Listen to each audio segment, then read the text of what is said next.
Welcome to everyone. हम NEET IIT JEE के लिए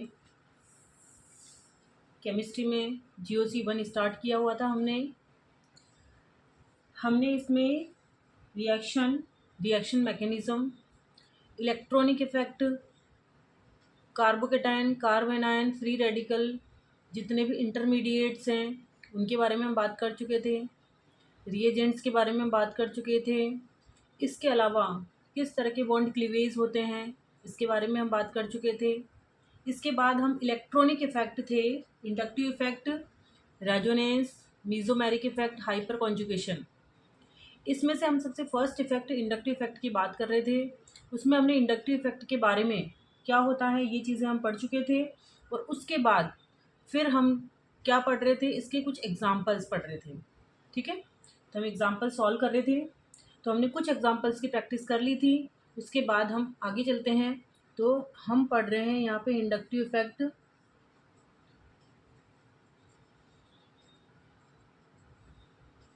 और इसके हम एग्जाम्पल्स यहाँ पर सॉल्व कर रहे हैं। ठीक है, तो उसमें हम 10 एग्जाम्पल्स यहाँ पे कर चुके थे। 11 नंबर का हमारा एग्जाम्पल है CH2 नेगेटिव, यहाँ NO2 अटैच्ड है, CH3C triple bond C negative, CH2 negative, और यहाँ पर CN अटैच्ड है। ठीक है, वही हमें स्टेबिलिटी का ऑर्डर बताना है कि कौन सा इंटरमीडिएट सबसे ज़्यादा स्टेबल होगा। हमें स्टेबल किसे बताना है, इस वाले कार्बन को। सबसे पहले हमें ये चेक करना है कि इंटरमीडिएट सेम है या फिर डिफरेंट है। तो यहाँ पर कौन सा हाइब्रिडाइज्ड कार्बन है, sp3 हाइब्रिडाइज्ड, क्योंकि 1 और 2 हाइड्रोजन है, 3 और एक लॉन पेयर है, 4 मीन्स sp3 हाइब्रिडाइज्ड। यहाँ पर 1 sigma bond and 1 lone pair means ये sp हाइब्रिडाइज्ड होगा, और ये हमारा sp3 हाइब्रिडाइज्ड होगा। तो sp की इलेक्ट्रोनेगेटिविटी ज़्यादा होती है। sp की इलेक्ट्रोनेगेटिविटी ज़्यादा होने की वजह से यदि मैं इसे A, B और C नंबर दूं तो यहाँ पर B की स्टेबिलिटी सबसे ज़्यादा होगी, क्योंकि इसकी इलेक्ट्रोनेगेटिविटी यदि ज़्यादा है तो ये ज़्यादा इलेक्ट्रॉन अपनी तरफ अट्रैक्ट करेगा तो नेगेटिव चार्ज डिक्रीज़ होगा, और डिक्रीज़ होगा तो इस स्पीसीज़ के ऊपर चार्ज कम है, और चार्ज कम है तो वो स्पीसीज़ ज़्यादा स्टेबल होती है। उसके बाद हम बात करें यहाँ पर sp3 हाइब्रिडाइज्ड, इंटरमीडिएट सेम है तो हम आगे ऑक्टेट पर चलते हैं। तो ऑक्टेट यहाँ पर सभी का कंप्लीट है। उसके बाद हम आगे चलते हैं तो वहाँ पर सबसे पहले नंबर आता है मीज़ोमेरिक इफेक्ट, फिर उसके बाद हाइपर कॉन्जुगेशन, और उसके बाद इंडक्टिव इफेक्ट। तो यहाँ पर मीज़ोमेरिक इफेक्ट काम नहीं कर रहा है। यहाँ पर हाइपर कॉन्जुगेशन जब हम पढ़ेंगे तब उसके एग्जाम्पल्स देखेंगे। यहाँ पर हमें इंडक्टिव इफेक्ट की बात करनी है। ठीक है, तो हम देखते हैं कि ये वाला पार्ट और ये वाला पार्ट दोनों एग्जाम्पल में सेम है। ठीक है, तो फिर हम बात करेंगे यहाँ पर जो सब्स्टिट्यूएंट लगा हुआ है NO2 और यहाँ पर CN।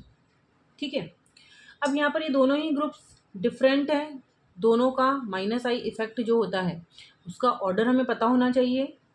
बट इसमें एक चीज़ और हमें याद रखनी है कि यहाँ पर NO2 group 1, 2 and 3 third number के कार्बन पर अटैच्ड हैं, जबकि ये 1 एंड 2, तो ये 1, 2 एंड 3 सेकेंड नंबर के कार्बन पर अटैच्ड है। और हमें पता है इंडक्टिव इफेक्ट जो होता है वो डिस्टेंस पर डिपेंड करता है। तो हमें यहाँ एक चीज़ ध्यान रखनी है, DNP। सबसे पहले हमें देखना है डिस्टेंस, उसके बाद नंबर।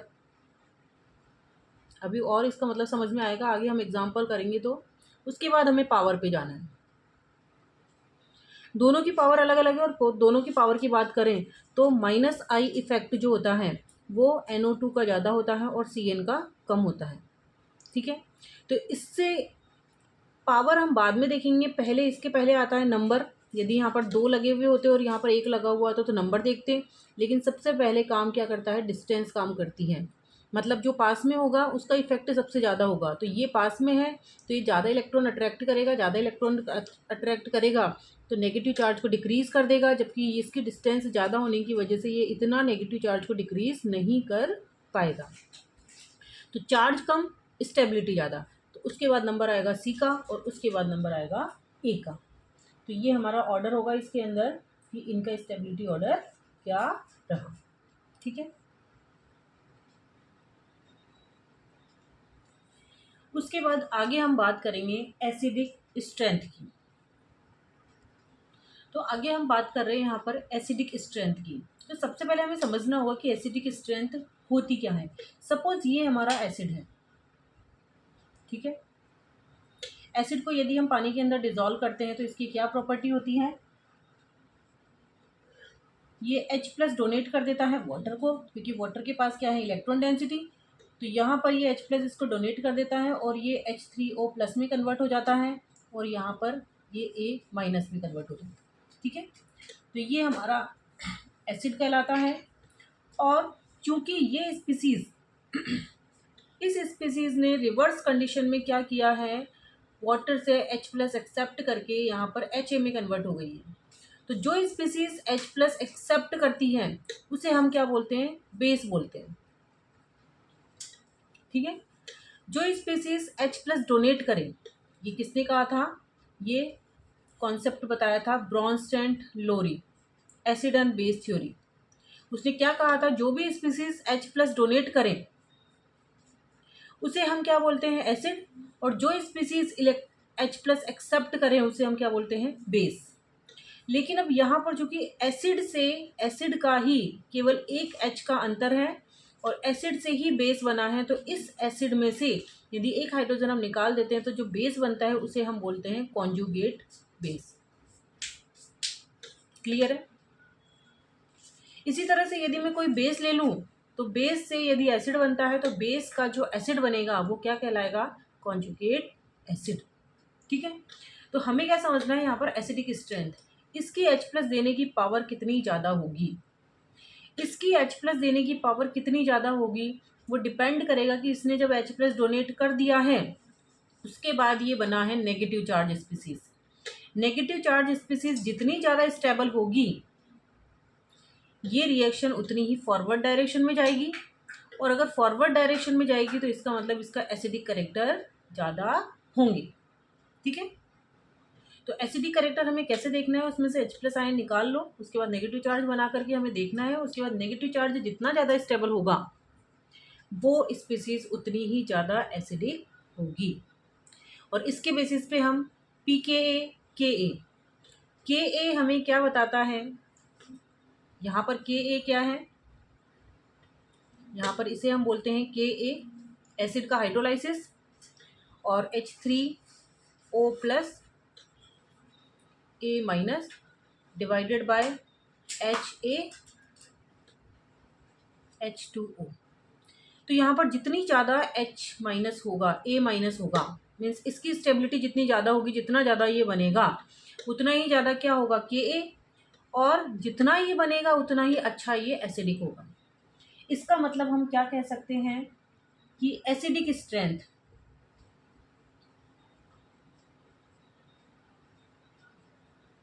डायरेक्टली प्रोपोर्शनल टू होता है स्टेबिलिटी ऑफ कॉन्जुगेट बेस और एनायन।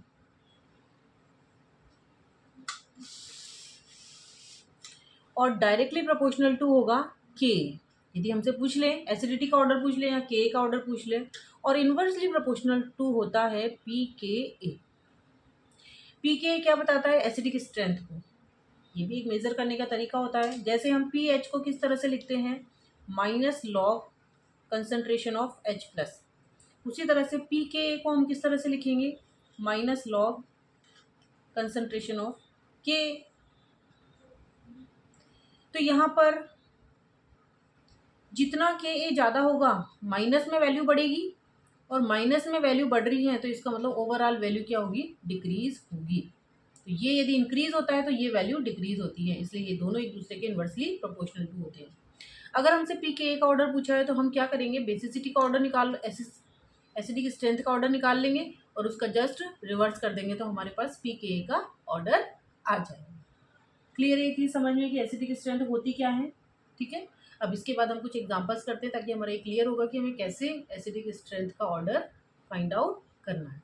ठीक है, फर्स्ट क्वेश्चन हम लेते हैं HF, HCl, HBr, HI, इनमें से सबसे ज़्यादा एसिडिक कैरेक्टर किसके होंगे।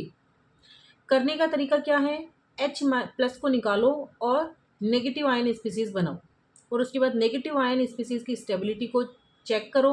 जो जितना ज़्यादा स्टेबल होगा वो उतना ही अच्छा एसिडिक होगा। ठीक है, यहाँ से मैंने H+ निकाला तो मेरा क्या बनेगा, F-, यहाँ से H+ निकाला तो Cl-, यहाँ से H+ रिमूव किया तो यहाँ बनेगा Br-, यहाँ से H+ रिमूव किया तो यहाँ बनेगा I-। अब देखो यहाँ पर, अब एनायन की स्टेबिलिटी हमें क्या करनी है, चेक करनी है। अब सबसे पहले हम कहाँ जाएंगे, इंटरमीडिएट। तो ये हमारा इंटरमीडिएट है और हमारा इंटरमीडिएट डिफरेंट है। जब इंटरमीडिएट डिफरेंट होता है तो पीरियड में हम क्या चेक करते हैं, इलेक्ट्रोनेगेटिविटी, और ग्रुप में क्या चेक करते हैं हम, साइज। साइज इंक्रीज होता है तो स्टेबिलिटी ऑफ एनायन क्या होती है, इंक्रीज होती है। तो यहाँ देखो ग्रुप के अंदर फ्लोरीन, क्लोरीन, ब्रोमीन, आयोडीन, नीचे हम जाते हैं तो साइज इंक्रीज होता है। इंक्रीज होता है तो स्टेबिलिटी ऑफ एनायन इंक्रीज होगा। इसका मतलब इसकी स्टेबिलिटी सबसे ज़्यादा होगी और इसकी स्टेबिलिटी सबसे ज़्यादा है तो इसका मतलब सबसे ज़्यादा एसिडिक कैरेक्टर इसके होंगे। ठीक है, तो इसका ऑर्डर क्या आ जाएगा, HF से ज़्यादा एसिडिक HCl, उससे ज़्यादा HBr और उससे ज़्यादा HA। तो ये तो एसिडिक कैरेक्टर का ऑर्डर आ गया। अगर हम पूछे KA का ऑर्डर तो भी क्या हो जाएगा हमारा, HF, इससे ज़्यादा HCl, इससे ज़्यादा HBr और इससे ज़्यादा HI। यदि हमसे पूछे pKa का ऑर्डर तो उल्टा हो जाएगा, HF का सबसे ज़्यादा pKa, HCl का उससे कम होगा HBr का और उससे कम होगा HI का। क्लियर है ये क्वेश्चन। उसके बाद हम नेक्स्ट क्वेश्चन की तरफ चलते हैं। नेक्स्ट क्वेश्चन है हमारा CH4, NH3, H2O and HF। ठीक है, हमें वही देखना है यहाँ पर एसिडिक स्ट्रेंथ, तो H+ को हमें रिमूव करना है। अगर H+ हमने यहाँ से निकाला तो हमारा क्या स्पीसीज बनेगी, CH3 नेगेटिव। यहाँ क्या बनेगा, NH2 नेगेटिव। यहाँ क्या बनेगा, OH नेगेटिव। यहाँ क्या बनेगा, F-। ठीक है, अब देखो इसको मैंने मान लिया A, इसको मान लिया B, इसको मान लिया C और इसको मान लिया D। ठीक है, अब स्टेबिलिटी चेक करनी है एनायन की। तो देखो इंटरमीडिएट डिफरेंट है और कहाँ आते हैं ये, पीरियड में। पीरियड में क्या चेक करते हैं, इलेक्ट्रोनेगेटिविटी। तो इलेक्ट्रोनेगेटिविटी का ये कौन सा ऑर्डर होता है, कार्बन से ज़्यादा नाइट्रोजन की, नाइट्रोजन से ज़्यादा ऑक्सीजन की और इससे ज़्यादा फ्लोरीन की। इलेक्ट्रोनेगेटिविटी जितनी ज़्यादा होती है उतना ही वो नेगेटिव चार्ज को स्टेबलाइज करेगी। ठीक है, पीरियड में हम क्या देखते हैं, इलेक्ट्रोनेगेटिविटी, और यदि इलेक्ट्रोनेगेटिविटी इंक्रीज होगी तो ज़्यादा इलेक्ट्रॉन अट्रैक्ट करेगी तो ज़्यादा चार्ज का डिक्रीमेंट करेगी, और चार्ज जितना कम होगा वो स्पीसीज उतनी ज़्यादा स्टेबल होगी। और यदि ये स्पीसीज स्टेबल है तो इसका जो एसिड है वो मोर एसिडिक होगा। तो क्या आ जाएगा यहाँ पर ऑर्डर, A से ज़्यादा B, उससे ज़्यादा C और उससे ज़्यादा D। ठीक, के ऑर्डर की बात करें तो सेम हो जाएगा। pKa के ऑर्डर की बात करें तो रिवर्स हो जाएगा, A is greater then B, greater than C and greater than D। Clear है ये। चलो अब नेक्स्ट एग्जांपल की तरफ चलते हैं। नेक्स्ट एग्जांपल लेते हैं हम CCl3 COOH, Cl2 CH COOH, Cl CH2 COOH। ठीक, वही हमें क्या करना है, ये एसिडिक कैरेक्टर शो करता है तो इस हाइड्रोजन को रिमूव करना है, यहाँ से इस हाइड्रोजन को रिमूव करना है, यहाँ से इस हाइड्रोजन को रिमूव करना है। क्या बनेगी इसकी स्पीसीज? इसको मैंने ए मान लिया, इसको मैंने बी मान लिया और इसको मैंने सी मान लिया। इससे क्या बनेगा? CCl3 COO minus. यहाँ क्या बनेगा? Cl2 CH COO minus. यहाँ क्या बनेगा? Cl CH2 COO minus. अब इस नेगेटिव चार्ज की स्टेबिलिटी हमें देखनी है। तो देखो यहाँ पर एक Cl CH2 और CO, ये वाला ग्रुप सेम है। उसके बाद यहाँ यदि मैं इसको इस तरह से लिखूं तो ये वाला ग्रुप सेम है। उसके बाद यदि मैं इसे इस तरह से लिखूं तो देखो ये वाला ग्रुप सेम है। अब देखो यहाँ पर नंबर ऑफ क्लोरीन एटम बढ़ते जा रहे हैं, मोर इलेक्ट्रोनेगेटिव एटम। यहाँ पर क्या है? 2 हाइड्रोजन है, बाकी पार्ट सेम है। यहाँ 2 हाइड्रोजन है, हाइड्रोजन का इंडक्टिव इफेक्ट 0 होता है। यहाँ एक Cl एक्स्ट्रा है तो इसका माइनस आई इफेक्ट कुछ लगेगा, और यहाँ पर 2 Cl की वजह से माइनस आई इफेक्ट ज़्यादा लगेगा। और जितना माइनस आई इफेक्ट होता है उतना ही इस चार्ज को अपनी तरफ अट्रैक्ट करेगा और डिक्रीज कर देगा, जिसकी वजह से सबसे ज़्यादा स्टेबल हमारा ये हो जाएगा और सबसे ज़्यादा स्टेबल ये है। तो इसका कॉन्जुगेट जो करेस्पॉन्डिंग एसिड है वो मोर एसिडिक होगा। तो एसिडिटी का ऑर्डर यदि हम देखें तो A is greater then B is greater then C। K का ऑर्डर सेम रहेगा, A is greater then B is greater then C। और pK की यदि हम बात करें तो रिवर्स हो जाएगा, A is less than B is less than C। Clear है ये चीज़? उसके बाद नेक्स्ट क्वेश्चन की तरफ हम चलते हैं। 4th क्वेश्चन है हमारा।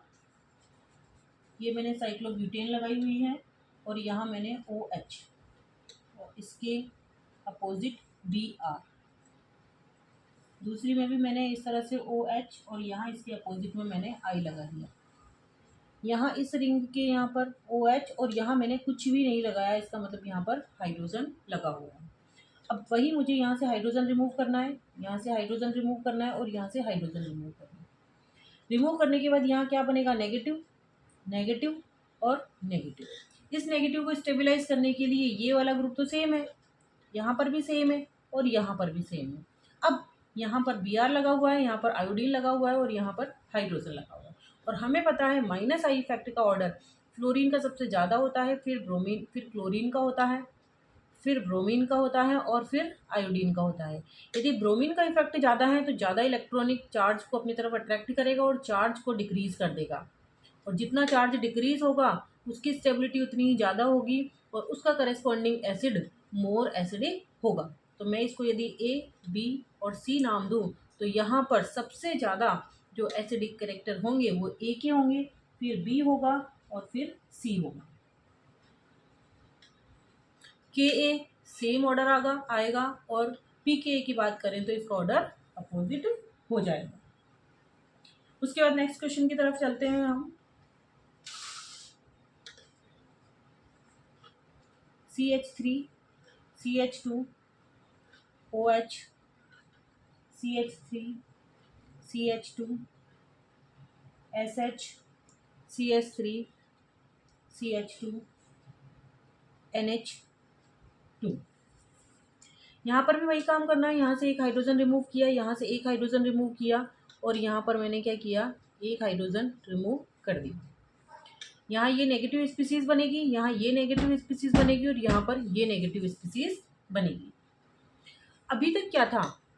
अभी तक हमारे पास देखो ये इंटरमीडिएट ऑक्सीजन मीन्स यहाँ भी ऑक्सीजन, यहाँ भी ऑक्सीजन, इंटरमीडिएट सेम था।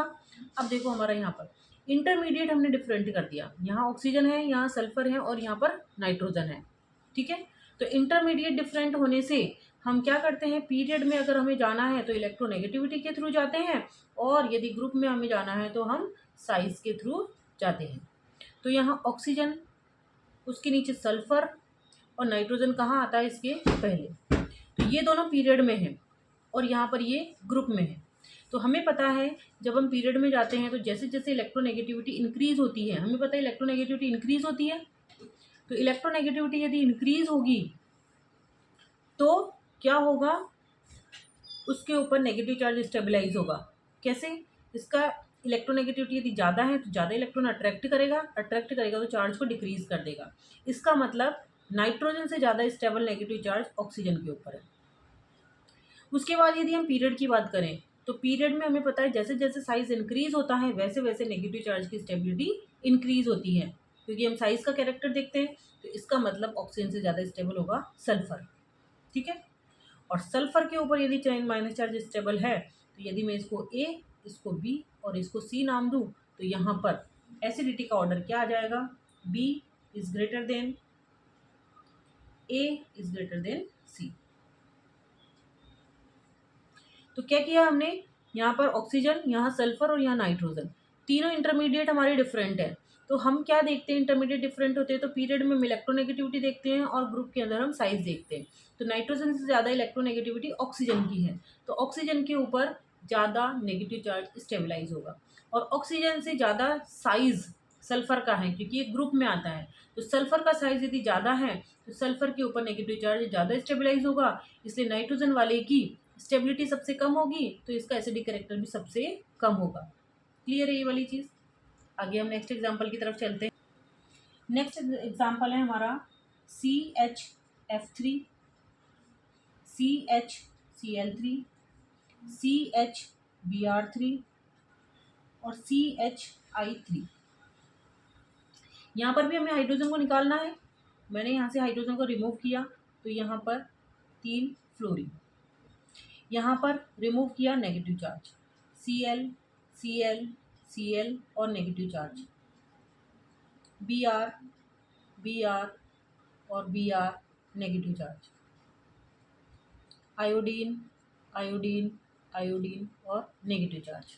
अब देखो हमारे अकॉर्डिंग इसमें क्या होना चाहिए था, फ्लोरीन की इलेक्ट्रोनेगेटिव इंटरमीडिएट सेम है तो जो ग्रुप लगे हुए हैं उनको देखना पड़ेगा हमें। ग्रुप का माइनस आई इफेक्ट लगता है और माइनस आई इफेक्ट हमें पता है किसका सबसे ज़्यादा होता है, फ्लोरीन का माइनस आई इफेक्ट सबसे ज़्यादा होता है। इसका माइनस आई इफेक्ट सबसे ज़्यादा है तो ये ज़्यादा इलेक्ट्रॉनों को अट्रैक्ट करेगा, ज़्यादा इलेक्ट्रॉनों को अट्रैक्ट करेगा तो इसकी स्टेबिलिटी सबसे ज़्यादा, तो ये सबसे ज़्यादा एसिडिक होना चाहिए था। तो अगर मैं इसको ए, बी, सी और डी नाम दूँ तो क्या होना चाहिए था, हमारा ए सबसे ज़्यादा स्टेबल, फिर बी, फिर हमारा सी स्टेबल होना चाहिए था और फिर हमारा डी स्टेबल होना चाहिए था। लेकिन एक्चुअली में होता क्या है, यहाँ पर एसिडिक स्ट्रेंथ जो आती है B is greater than A is greater than C is greater than D, ये हमारा ऑर्डर आता है। क्लोरीन वाले की स्टेबिलिटी सबसे ज़्यादा हो जाती है। क्यों हो जाती है यहाँ पर सबसे ज़्यादा स्टेबिलिटी, क्योंकि यहाँ पर क्या कॉन्सेप्ट लगता है, बैक बॉन्डिंग।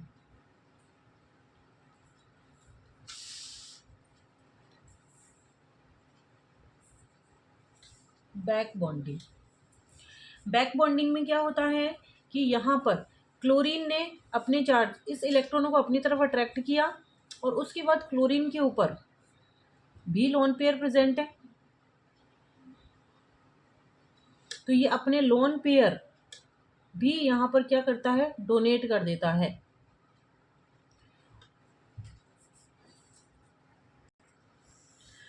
तो यहाँ पर क्या होता है, बैक बॉन्डिंग होती है।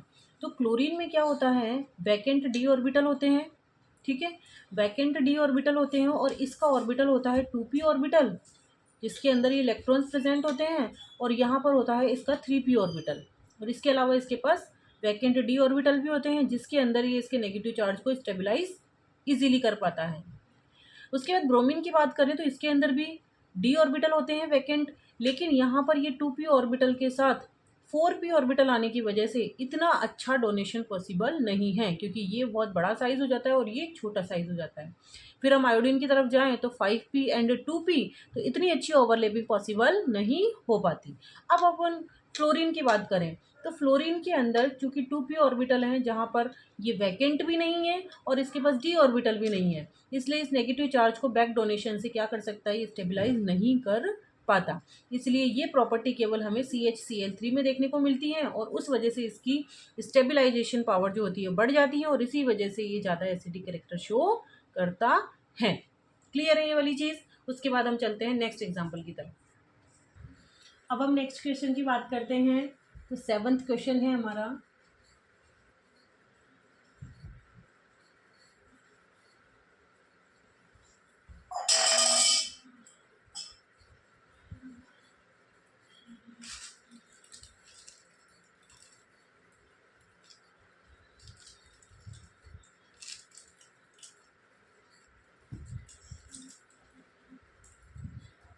ये हमारा 7th क्वेश्चन है। इसमें हमें 2 ये मॉलिक्यूल्स दिए हुए हैं। इसका नाम होता है मैलेइक एसिड और ये होता है फ्यूमेरिक एसिड।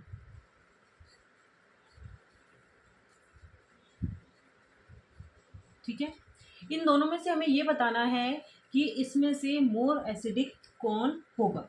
ठीक है, तो यहाँ पर हम बात करते हैं Ka1 की और Ka2 की।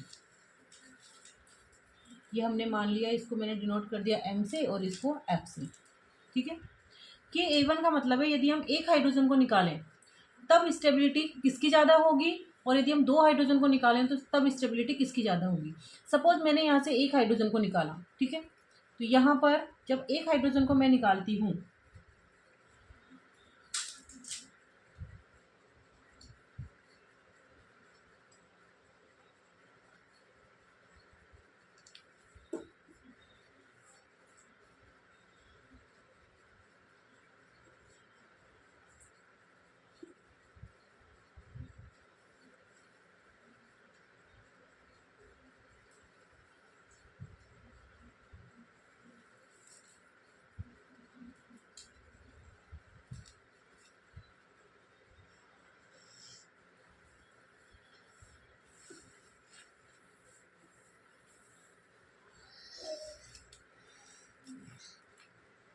एक हाइड्रोजन को निकालने के बाद मेरे पास ये 2 स्ट्रक्चर मुझे मिली है। तो मैलिक एसिड में क्या हुआ, दोनों COOH एक ही तरफ होने की वजह से जब यहाँ से एक हाइड्रोजन रिमूव होता है तो उसके बाद क्या होता है कि दूसरे COOH का जो हाइड्रोजन है वो मोर इलेक्ट्रोनेगेटिव एटम। अब मोर इलेक्ट्रोनेगेटिव एटम कौन कौन हो सकते हैं, ऑक्सीजन, नाइट्रोजन एंड फ्लोरीन। यदि इसके पास हाइड्रोजन आ जाता है तो उनके बीच में एक हाइड्रोजन बॉन्डिंग हो जाती है, जिसकी वजह से ये मॉलिक्यूल क्या हो जाता है, मोर स्टेबल हो जाता है। और यहाँ पर चूंकि ये दोनों ट्रांसपोजिशन में है तो इस वजह से यहाँ पर कोई हाइड्रोजन बॉन्डिंग नहीं है तो ये कम स्टेबल होता है, और अगर ये मोर स्टेबल है तो इसका एसिडिक कैरेक्टर ज़्यादा होगा। उसके बाद में अगर Ka2 की बात करूँ, इसका मतलब मैंने दोनों हाइड्रोजन यहाँ से रिमूव कर दिए। तो देखो क्या हुआ, यहाँ से मैंने दोनों हाइड्रोजन रिमूव कर दिए। इसको मैं इस तरह से बना देती हूँ, और यहाँ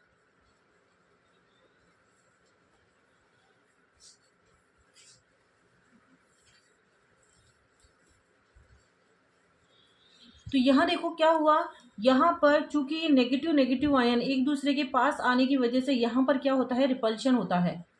जबकि यहाँ पर ये दोनों नेगेटिव आयन एक दूसरे से बहुत डिस्टेंस पर है, और उस वजह से यहाँ रिपल्शन होने की वजह से इस मॉलिक्यूल की स्टेबिलिटी क्या हो जाती है, कम स्टेबिलिटी हो जाती है। और अगर स्टेबिलिटी कम है तो ये कम एसिडिक होता है।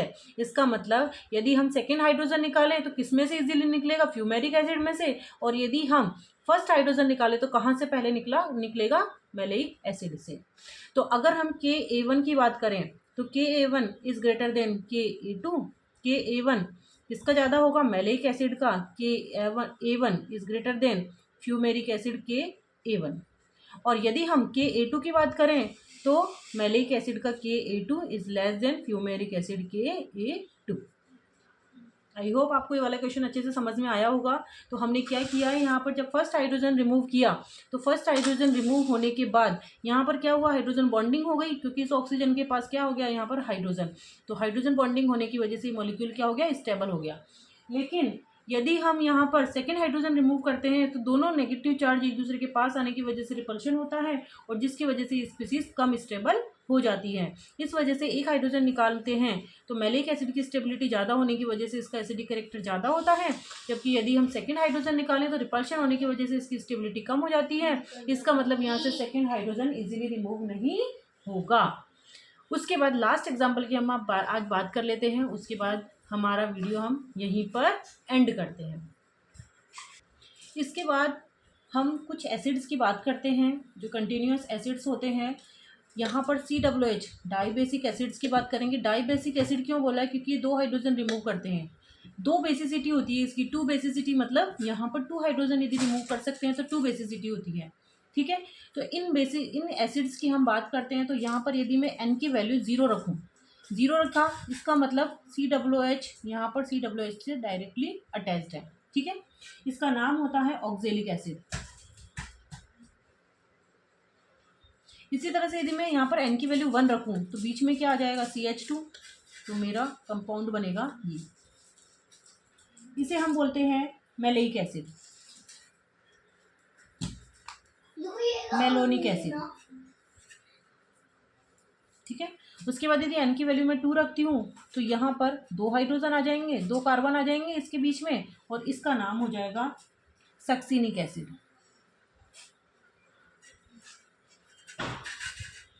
इसके बाद यदि मैं 1 हाइड्रोजन और बढ़ा दूं तो बीच में 1 हाइड्रोजन और आ जाएगा और यहाँ पर ये कंपाउंड बनेगा, और इसका नाम हम लिखते हैं एडिपिक एसिड। इसके बाद यदि मैं 1 हाइड्रोजन और इंक्रीज कर दूं, मतलब n की वैल्यू कितनी रख दूं मैं यहाँ पर 4,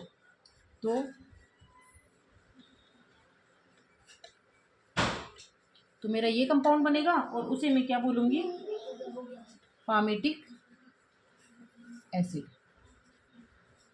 ठीक है, तो यदि एक भी कार्बन नहीं है COOH के बीच में तो oxalic acid, malonic acid, succinic acid, adipic acid और पामेटिक एसिड। अब यहाँ पर देखो, जैसे जैसे मैं कार्बन की नंबर इंक्रीज करती जा रही हूँ वैसे वैसे COOH और COOH में डिस्टेंस बढ़ती जा रही है। यहाँ पर यदि मैं 1 हाइड्रोजन को रिमूव करूँ तो नेगेटिव चार्ज को कौन का स्टेबल करेगा, COOH, क्योंकि ये इलेक्ट्रॉन विड्रॉइंग ग्रुप है। जबकि यहाँ पर एक कार्बन इसके बीच में आ गया, यहाँ 2 कार्बन बीच में आ गए, तो इसका -I कैरेक्टर क्या होता चला जाता है, कम होता चला जाता है। और -I कैरेक्टर यदि डिक्रीज होता जाता है तो इसका मतलब नेगेटिव चार्ज कम स्टेबलाइज होता जाएगा, कम स्टेबलाइज होता जाएगा तो इनका एसिडिक कैरेक्टर क्या होता चला जाता है, डिक्रीज होता चला जाता है। तो यदि हम एसिडिक स्ट्रेंथ की बात करें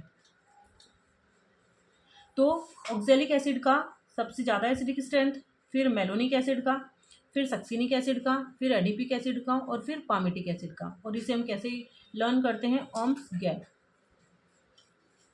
ये इनको लर्न करने की ट्रिक होती है। ठीक है, उसके बाद एक और एग्जांपल की हम बात कर लेते हैं, फॉर्मिक एसिड।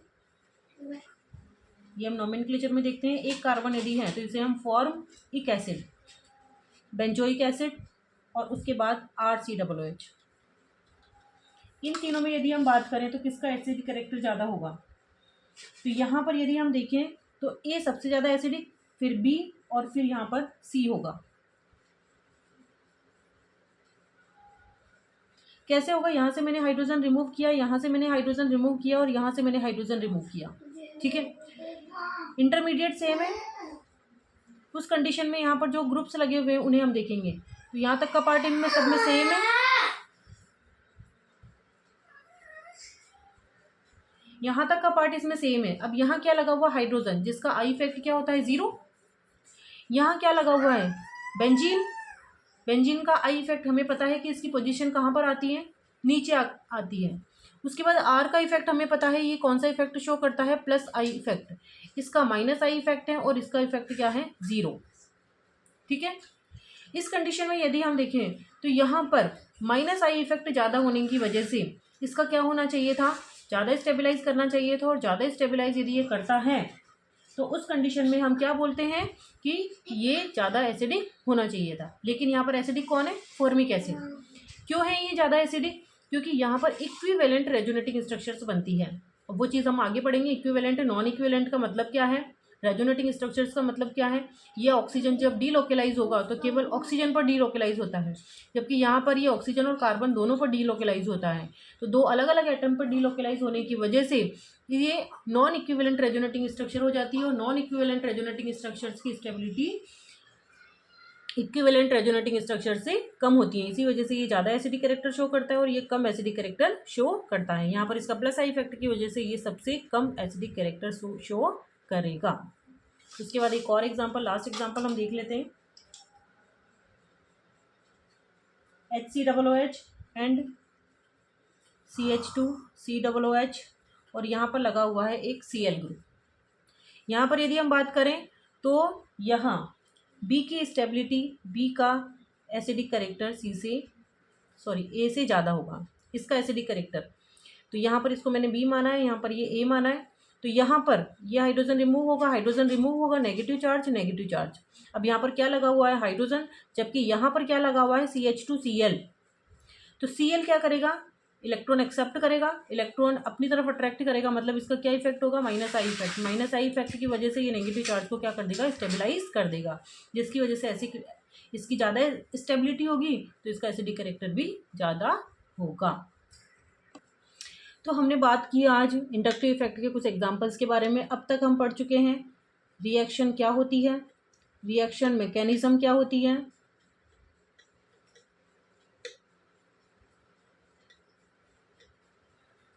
इसके बाद हमने पढ़ा था रिएजेंट के बारे में, 5 टाइप्स के रिएजेंट्स के बारे में हमने स्टडी की थी, 2 टाइप्स के रिएजेंट्स के बारे में हमने स्टडी की थी। उसके बाद हमने इंटरमीडिएट की बात की, इंटरमीडिएट 5 टाइप्स के होते हैं, उसके बारे में हमने पूरा डिटेल से स्टडी की। उसके बाद हमने बॉन्ड क्लीवेज, 2 टाइप्स के बॉन्ड क्लीवेज के बारे में हमने स्टडी की। उसके बाद इलेक्ट्रॉनिक इफेक्ट का स्टडी हमने स्टार्ट की हुई है। और इलेक्ट्रॉनिक इफेक्ट में 4 तरह के इफेक्ट होते हैं, इंडक्टिव इफेक्ट, दूसरा होता है मीजोमेरिक इफेक्ट, तीसरा होता है हाइपर कॉन्जुगेशन, और चौथा होता है यहाँ पर मेटामेरिक।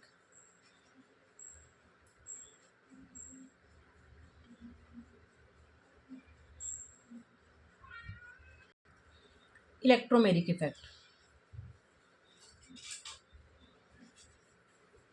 इन 4 इफेक्ट की हमें स्टडी करनी है। उसमें से हमने कल इंडक्टिव इफेक्ट के बारे में स्टार्ट किया था, उसके कुछ एग्जांपल्स हमने कल देख लिए थे। उसके बाद आज हमने इसके बाकी के एग्जांपल्स देखी। उसमें हमने एक एसिडिक स्ट्रेंथ के बारे में बात की, एसिडिक स्ट्रेंथ किस स्पीसीज़ की ज़्यादा होगी कम होगी, इसके बारे में हमने बात की। कुछ एसिड्स की बात की हमने, तो ये सारा हमने अब तक कवर कर चुके हैं। उसके बाद कल हम स्टार्ट करेंगे एक नया टॉपिक, रेजोनेंस। तो प्लीज़ आपको ये सीरीज़ कैसी लग रही है, अगर आपको पसंद आ रही है ये सीरीज़ तो प्लीज़ इसे लाइक कीजिए, शेयर कीजिए, ताकि और लोगों को भी इसका बेनिफिट मिल सके। और अगर आपको ये सीरीज़ पसंद आती है तो प्लीज़ आप इसे सब्सक्राइब कीजिए। यहाँ अभी हमने GOC 1 स्टार्ट किया है, उसके बाद हम GOC 2 स्टार्ट करेंगे, जिसके अंदर सब टाइप की मैकेनिज़्म, सब टाइप की रिएक्शंस की स्टडी हम करेंगे। इलेक्ट्रोफिलिक, न्यूक्लियोफिलिक रिएक्शंस, जिसमें इलेक्ट्रोफिलिक सब्स्टिट्यूशन है, एडिशन है, एलिमिनेशन है, न्यूक्लियोफिलिक सब्स्टिट्यूशन है, उसके बाद एडिशन रिएक्शन है। ये सारी रिएक्शंस की हम स्टडी करेंगे। उसके बाद हम IUPAC स्टार्ट करेंगे, और उसके बाद नॉमेनक्लेचर स्टार्ट करेंगे, उसके बाद आइसोमेरिज्म स्टार्ट करेंगे। तो ये पूरा ऑर्गेनिक का बेसिक हम इस कवर करने के बाद में फिर हम आगे के टॉपिक्स पढ़ेंगे। तो ये पूरी सीरीज़ चल रही है। अगर आपको ये पसंद आती है तो प्लीज़ आप इसे शेयर कीजिए, लाइक कीजिए, और प्लीज़ इसे सब्सक्राइब कीजिए, और ताकि आपको बेल आइकन पर आप इस पर क्लिक कीजिए, ताकि आपको अगर कोई नया वीडियो आता है तो उसका नोटिफिकेशन आपको मिल सके। Thank you so much.